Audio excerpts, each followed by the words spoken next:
Hello, YouTube. This is Pat Belliveau here, and I'm with Greg Bush doing our interview series. This is Friday, March 18th, 2022. It's been a while since we did this. So we are coming back with a vengeance now. And our special guest this time is drummer, band leader, and educator Lael Johnston, another one of our Calgary compatriots.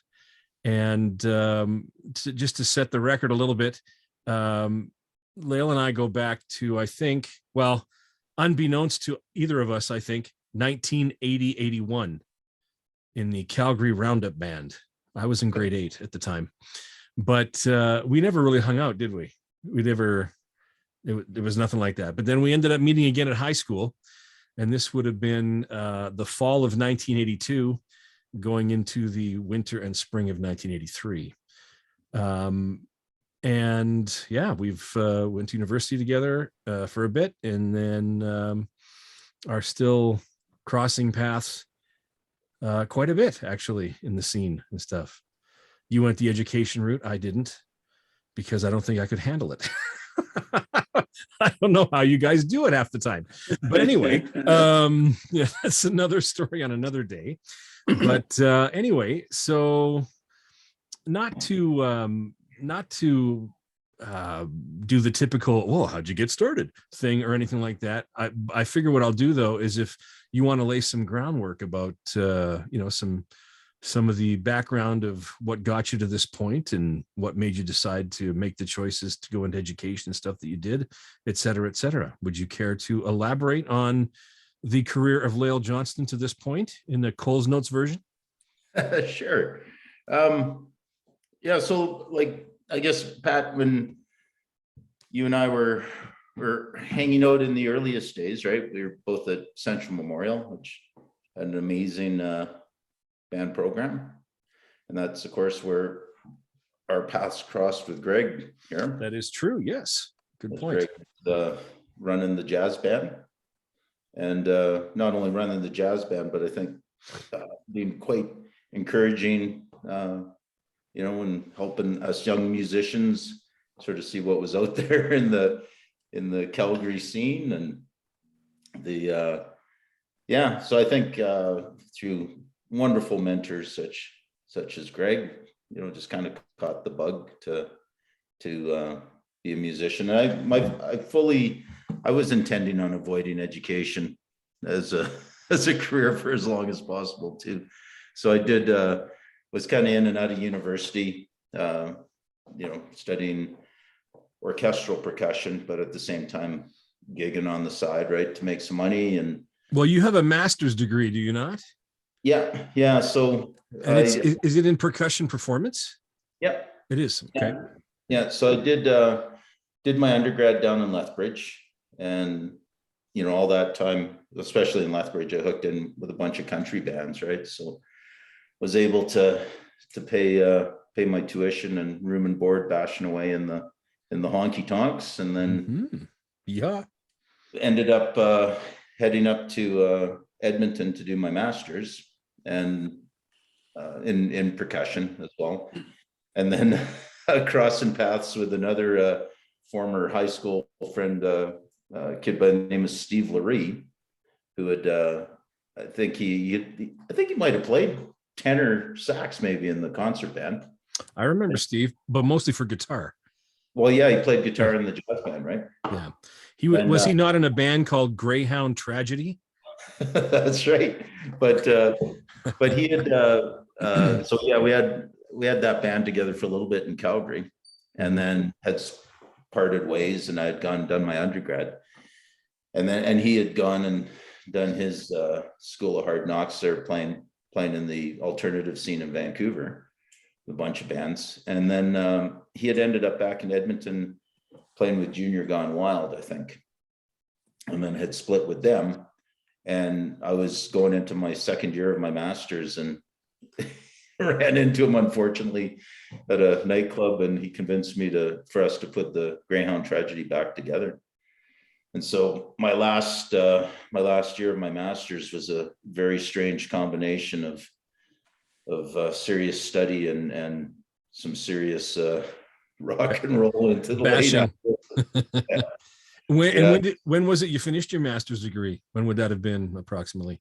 That would be 94. 94. Okay. And then, yeah, and you know, Steve, great songwriter at the time. You know, just sort of taken off, and so we ended up, you know, trying to make a go at it. Put out 2 albums.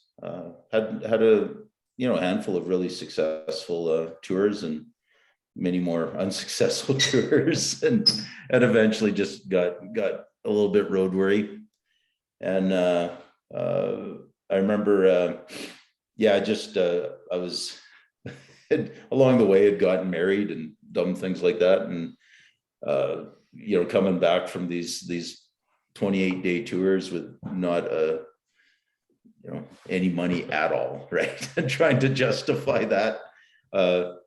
And I can remember I was getting pretty frustrated, and we'd done a show in Medicine Hat at the college, and it was at the end of the tour, and I was broke, and I just kind of on a whim phoned a country band that I had worked with, and I said, hey, like, what's the deal? Are you guys gigging? Can I get some work? And they were actually playing in Tabor, and so I just told the band. They said, let me off, drop my drums off. We were at like this weird crossroads somewhere just outside of Redcliffe or someplace. And yeah, they ditched me on the side of the road, and I just waited. And the other band picked me up, and I went right back playing country, but making money, right? Sounds like a movie. And then, yeah, and then just sort of moved away from never truly leaving music, but I worked as a bellhop at the crossroads, and then did a stint with Alberta Wood Products, managing their cabinet shop. And then I was always still gigging, right? Still doing some road work. And I had done was with this band. Oh God, I think they were called Cinnamon Twist, and it was like a room country band, and working with a guitar player. His name I can't remember, but I ended up back in Calgary, and the tour had ended, and he was doing some work with a blues band, and he invited me just to come down and hang out. And I showed up sort of late in the night, and the drummer, who I won't mention, had gotten so inebriated that he couldn't finish the gig, and so they asked if I would sit in. And at the time, this drummer was one of the number one calls for the blues scene at the time, and he was so thankful. He just started throwing me all this work, and I hadn't been in Calgary. I'd come back to Calgary to actually hang out with my wife, and I hadn't been in Calgary forever, and didn't really know the scene, and was really blessed, because suddenly just was getting all these blues gigs. And right then, that was when like Calgary was really on fire, right, with Chaos and the Nash, and it seemed like every rib joint and Earl's had a blues night. So I was gigging probably 5 or 6 nights a week, and during the day, and my wife was getting on me. She said, why don't you do something? Like, why don't you go back to school? So I went back and did my ed degree, and then became a band teacher. So there you go. That was it. So it was kind of long. No, that's like, well, I mean, considering we're talking a lot of years there, so you kind of gave us the Coles Notes version of a lot of videos that Greg and I have done a bunch of videos, just he and I together up to this point, and there's been a lot of Coles Notes versions of things that over the like chronology of how things happen and stuff like that.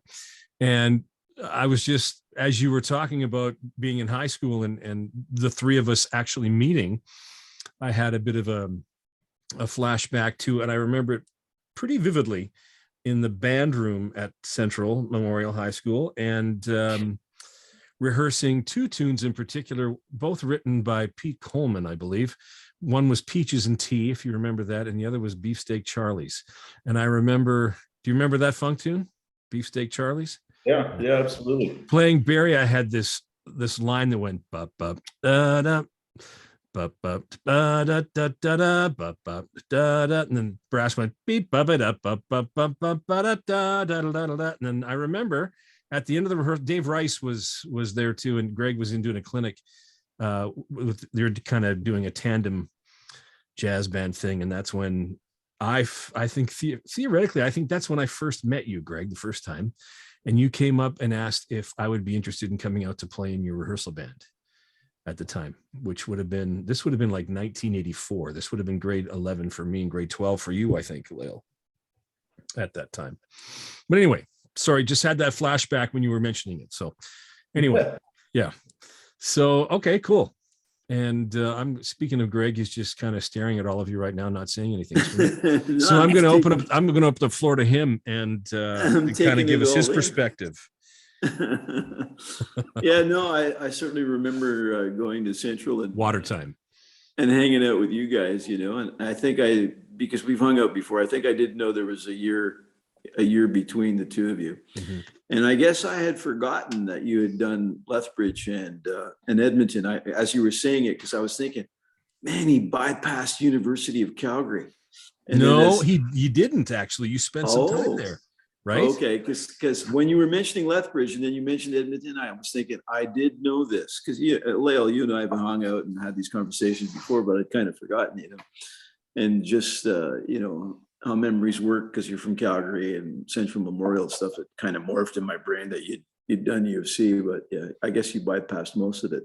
But we've had this conversation before, Pat, about the dates. 1984, 1985, I was in Iowa. So it had to have been the year before. Yep. Oh, I'm absolutely positive. Yeah. So it had to have been the year before that. So I think I can clarify because okay. So Greg was in Toronto with the Central Memorial Band because I have Super 8 film of that. I remember that. What year would that have been? So that was my grade 10 year. Grade 10? Grade 10, yeah. So Greg was already working at Central when I was in grade 10. Would that have been the spring? Yeah. Yeah. So that was, I would have been, so in the spring, when I was in grade 9, that would have been the spring of 82. That's correct. When that have been. So that would have been the spring of 82 then at that point. I was still at Bishop Pinkham, grade 9. Yeah. And then even to this day, right, my whole memory is just totally based on what happens on the road, right? So I remember the next year it was Helena, Montana or Washington, Spokane, I think. Spokane. I went on that trip. That was grade 10 for me. Yeah. And so that's when your football jacket got puked on. Yes, it was. Yeah, there's another story around that too. But, I remember that trip to Toronto with Central because Eklund didn't give me much. And first of all, let me go on the record as saying I really dig Bob Eklund, all of the stuff that he did. And I think I've told him to his face too, because he's come out a few times when you got me to go out to Beatnik to play a couple of times. Eklund showed up one night. I don't know if you remember that. I don't. I have a vivid recollection of having a conversation with him and thanking him profusely for coming out to hearing it. And he was like, of course. He said, I heard that you guys were going to be here. He says, I know Pat, I know you, and I was happy to come. And we were staying in like an area, maybe close to and maybe Lael can help me out here. We were staying at a hotel that I think was sort of like close to the airport where there was like, a half a dozen other hotels because, proximity to the airport. And I remember after the fact I kept in touch with my trumpet teacher from Montreal and I was telling him about this trip. And he said, you're not kidding. Are you putting me on? I said, no. He said, I was at that same weekend. He says, I was playing a gig at another hotel that probably would have been within walking distance of where we were. And he was so excited. My trumpet teacher was a commercial player. Wasn't that the heaviest jazz player. He was more a lead player. we could play respectable solos. And he was so stoked. He said it was a club date. I don't know whether it was some wedding or some kind of function. He was stoked because Pat LaBarbera was on the gig. And of course, being a Montreal guy and Pat LaBarbera being in Toronto, their paths wouldn't have crossed, you know. And then the other thing I remember was Eklund kept telling me, I said, you're not getting, and I always called him Mr. Eklund. It was never Bob, you know, as I had respect for him. And I said, you're not giving me anything to do. And he said, you're just here in case I break my leg. He says, if I break my leg and have to go home, you got it. I thought, okay. You know, I wanted to earn my keep because, of course, he paid my way in terms of the bus and the or plane or however we went, probably by plane, I guess, and the hotel and so on. I was on my own for the meals, which was fun. And he may have given me some kind of a stipend since I can't remember. But anyway, I said, is it okay if I bail for this evening? I want to go into Toronto to hear Mo Kaufman. And he said, absolutely. So I took the freaking bus to go to George's Spaghetti House to hear Mo Kaufman. And I caught a few tunes, and Mo Kaufman says, well, we have this policy. If there's more people on the bandstand than there are in the audience, we go home early. And I'm like, hello, I'm here. I took the bus for 90 minutes to hear you guys. Please don't stop now. And I only heard a few tunes. They packed it up and went home. I had to turn around and go back to the hotel. I was kind of disappointed. I was happy to have heard them, but I think I only heard a couple of tunes. But I remember that trip. Yeah. You just reminded me. So all us kids were billeted, right? They ditched us onto other okay. a host band. So, but I think the hotel by the airport, I remember going out there for, they did like a kind of it was a festival, right? There was bands from all over the place. Yes, that's my recollection. Was it Music Fest? Or no? Was it something Maybe. like, would have been Something related to it? Marching too, right? Like I think we were marching too. Like I remember maybe having our marching gear out there. Maybe, yeah. But I remember, so there's some sort of function kind of dance get together for all these kids. And I met this girl, Stacy Cooper from Maryland. And I wanted to see her again. And somehow I convinced Andy Mott, who was another one, who's a drummer there, and we took a bus back to the to that hotel on an off night to hook up with so I could visit this Stacy Cooper again. And we well actually, done. Yeah, we were like pen pals for at least a couple of months after that. But yeah, they Right on. Yeah, Maryland's not just down the road a piece. No. And then you broke her heart. Yeah, no, you know what? I think I got the Dear John letter she wrote me saying she got or something.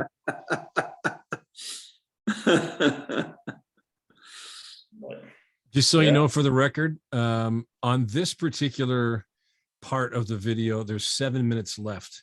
You know how Zoom is, right? Unless you upgrade to Pro. So we got 7 minutes left in this. When this expires, I'll set up another room or set up another session. We'll make it part 2, video 2 of this. So just so you know, I'll keep it. I got a little timer came up now that I'm looking at, so I'll let you know about it when, exactly that. Right up here. Here we go. So that so I'll let you know when what is all happening and when. So Greg, was that the only tour with Central you went on? Did you go down to Spokane with us? I don't believe so. No, I went to Australia. So that's like after us. Or did you go to Australia, Pat? Japan. Yeah, but that was summer of '84. I never went. Yeah, that was my major tour year. That was your big one. Okay. Yeah. And then we did, because the reason I thought about Music Fest was that because we qualified, if you remember, our jazz band qualified to go to Music Fest in '84, but we didn't because we were doing Japan. But the next year, '85, you would have graduated. We won our class for jazz band, and the jazz band and the concert band went to Music Fest in Quebec City. And that was my trip in grade 12. But Dave Rice went, but Greg, you weren't on that one. No. I don't recall. So Because you must have been down south by that point. Because that would have been 80. that would have been 85. When did you go to Iowa? When I went, sorry? When did you go to Iowa? When did you leave to go there? 84, 85. Really? Yeah, because I wanted to I wanted to experience the U.S. jazz school kind of thing, and I didn't want to go to Berkeley or those places and get lost in the shuffle. And I applied to Western Washington, Northern Colorado, Utah, and Northern Iowa. And the cat from Northern Iowa phoned me and gave me the heavy recruiting pitch. The guy from Northern Colorado did too. But I decided to go to Iowa because the fellow was saying, yeah, he says the band's invited to go play at the Montreal Jazz Festival. And I thought, oh my gosh, yeah, I'm doing that. Plus he really helped me out. He found me some money. They had 3 big bands, so I directed the 3rd band and he gave me some money for that. He was able to set me up in a living accommodation where all I had to do was pay my meals. I lived there for free, and all I had to do was take the woman whose house I was living in to the doctor and shit like that. But that's another story because she was wacko. and a couple of weeks into it, I still hadn't heard about Montreal, and I didn't want them to think that was the only reason why I went there, which it was. And so finally I said, what's up with this trip to Montreal, man? And the jazz band director, Bob Washut, who's since retired, he was only a couple of years older than me. I was 30. He was maybe 32. And he said, Greg, he says, I don't have time to organize that. I got to finish I'm under the gun to finish my doctorate. The university's pressuring me to finish my doctorate. And I was like, oh, shit, here I am stuck in freaking Iowa. And so I said, well, what's involved? And he kind of told me a little bit. I said, I'll do it. I said, what? I said, I'll freaking organize this stuff. I said, I'm going to need you to tell me what to do and point me in the right direction. I said, but I'll do the late work. And he's like, okay. So I did. And we ended up going, which was wonderful. And that's why I know it was 84, 85, because it was in the summer of 85 that we went to Switzerland. Okay. And that's what opened the door for me to take you guys to get my own group there. And you came with John DeWall stuff. And then that was in 89. And then 2 years later, I took the Red Deer College Band. And then I went back again in 97 with a group from U of C here called Saxophony. Oh, right. Yeah. I thought for sure that you were here, like you went to Iowa in like 86 or something like that. Because you were at Expo. I was at Expo in 88 because in 86. Expo 86 in Vancouver. 86 is that was the year Lauren was born. Right. It was 88 that I went to Australia in the summertime. And all I did was I paid my way. I just piggybacked on the airfare, and Bob Eklund let me pay the rate that the students were paying or whatever. It was extremely affordable. I couldn't afford not to go. And that was the year that my son David was born. He was born in April, and we went in June or July or whatever. He's a couple of months old. And I went to Australia. And the reason being is I was starting to get to the point with the kids being born. I thought, okay, I need to have some kind of a real job here to have some kind of a steady income I can count on instead of this freelance stuff, which was fine. I was doing okay. Between the gigs and the clinics and the private students, it wasn't an issue. But I always had in the back of my mind that I wanted to teach post-secondary. So I thought, or something like that. And there had been, Bob Eklund had a visitor from Australia, Doug Shue.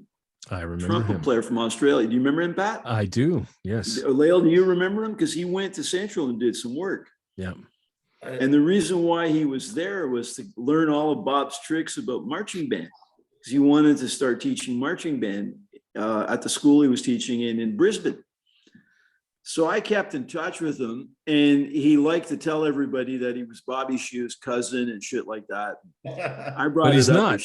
He's not. No, and I brought it up with Bobby Shue, and of course, Bobby freaking knows everybody in the world. I could say, do you know Bodan, Slavovic, and Czech. Oh, fuck, me and Bodan, we go back years. You know, I was like, really, Bobby? So anyway, he knew Doug Shue, and he said to me, he's like, yeah, Greg, I know Doug. He says, he so wants to be related to me, but he's not. Because that Shue's not Bobby's real last name. That's correct. It's Joras. So, yeah. Yeah. Just So anyway, just so you know, we're down to less than 1 minute. okay. So why don't we can you wrap it hold up? that thought, and I will. I'll rejoin All right. you in a second with another room. All right, because there's some funny shit in this. I know. Part, well, so. that's why I want to get back at it, right? So, okay. So give me a second, and I will organize another recording space here. Okay. Well, while you do that, I will.